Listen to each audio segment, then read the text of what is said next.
Everyone knows about Venus and Serena Williams, but what do you really know about Richard Williams?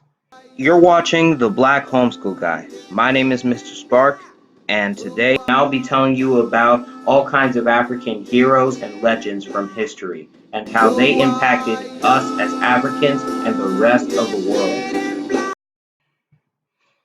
So let's talk about Richard Williams, the father and coach to Serena and Venus, the greatest female tennis players of all time. Richard Williams was born on February the 16th, 1942, in Shreveport, Louisiana. Even before his birth, white racism and oppression could have ended his life before it began, starting with his mother Julia trying to get to the hospital to give birth to him, riding on a mule she named Midnight. While Julia rode there, she thought of all the tough trials she had went through in her life to strengthen her resolve to save her baby, starting with Mr. Richmond, a sharecropper in Natchitoches, Louisiana, who had signed a deal with Harold McAuliffe, Julia's father and Richard Williams' maternal grandfather, where once he paid Richmond $150 or $3,880 in today's currency, he would receive the deed to the land Richmond owned. A couple years after Harold, born in 1895, had finally paid off the balance he owed Richmond for the land, he decided to ask for the ownership papers to the property. But instead of giving him the deed to the land, Richmond lied to him and claimed that Harold still owed him $55, or $1,423 in today's currency. After hearing this, Harold was enraged, and a few months later he would escape to Shreveport in 1914 with his wife Julia Thompson and their 8 children. While in Shreveport, Harold's favorite child Julia met R.D., a handsome guy known for breaking girls' hearts.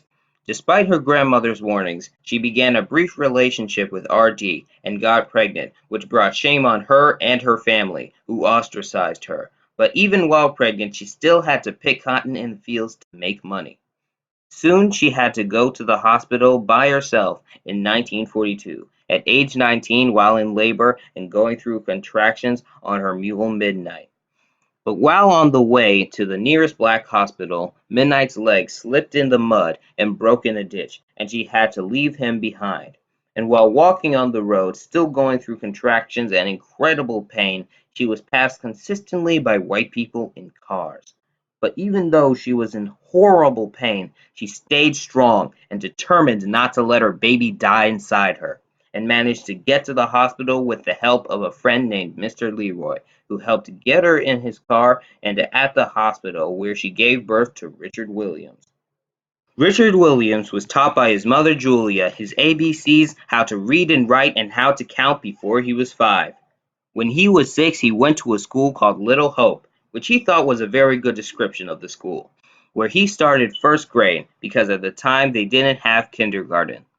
The school was a very small building that housed kids in grades 1 through 12 and had very old rickety walls made of wood and had the American flag bolted to the top of the tin roof. When Richard was little, he didn't get why the black kids looked so prideful when they looked at the flag, even though the country had oppressed them. So he created his own interpretation of what the colors of the flag meant. While at school, he was bullied by kids older than him and had to sometimes fight them until he met Chili Bowl. No, not that kind of Chili Bowl. Chili Bowl, an 8-year-old who defended him from his bullies and who would hang out with him, and eventually they would help each other by trading in old plastic bottles for money. Soon they were very close friends and shared everything with each other about their lives, including their shared dream of leaving Shreveport. Until one day Chili Bowl went out to the candy store to find discarded bottles on his bike, when a white woman smashed into him with her car and didn't even stop or try to slow down. After Chili Bowl's death, Richard was left alone when he went to school, and now had to deal with his bullies mocking Chili Bowl's death and more frequent fights. When Richard turned 8, he started stealing everything that he could from white people and selling it for cash. And one of the things that he stole were giant boxes of cookies that he would steal from the factory and hide at night, and in the morning pick up and sell to people in his neighborhood. He continued to steal and sell stuff, especially all kinds of fruits and nuts, even to white people, up to and past the age of 13, where he was making 24 bucks a week, or $349 in today's currency, and so decided to move his family to a better house on 514 East 77th Street. Eventually, the violence in his town grew, and he knew that if he didn't leave, he would get his mother and three younger sisters killed. So one night, at age 18, he left Shreveport and headed to Chicago, where his uncle and his family lived. When he arrived, at first he thought Chicago was magical, with what he thought was equality, until he realized it was the same as Shreveport all along.